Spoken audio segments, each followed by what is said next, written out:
अभी आप सुन रहे हैं डीजे निरंजन मरकाम मिक्स किया हुआ गाना। सेंट लेबे कहवा नोनी? अरे लेबूगा। लेबे? हाँ। अच्छा। दिखा बा? दिखा देना काका रखे हैं। अरे आनी बानी के सेंट रखे हो। ऐसे? मोंगरा के है, चमेली के है, रात रानी के है, काला लेबे? अरे मैं तो सबूला ले लेतो का। ऐसे? हाँ। ये तो ले। अरे हम सेंट गोरी पहिरे, हम पेंट तय हलैले ना वो बाई। DJ Niranjan Niranjan Niranjan Markam.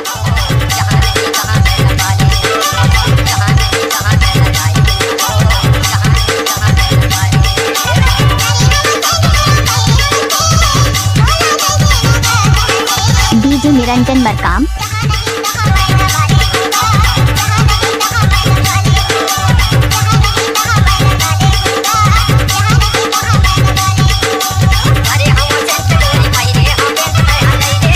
DJ Niranjan Niranjan Markam.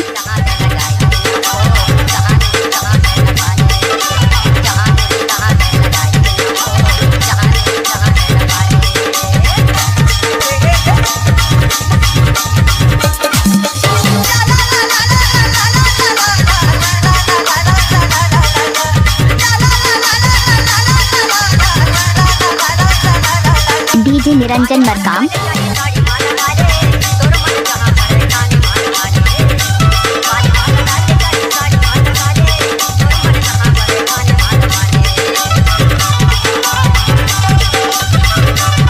DJ Niranjan Markam.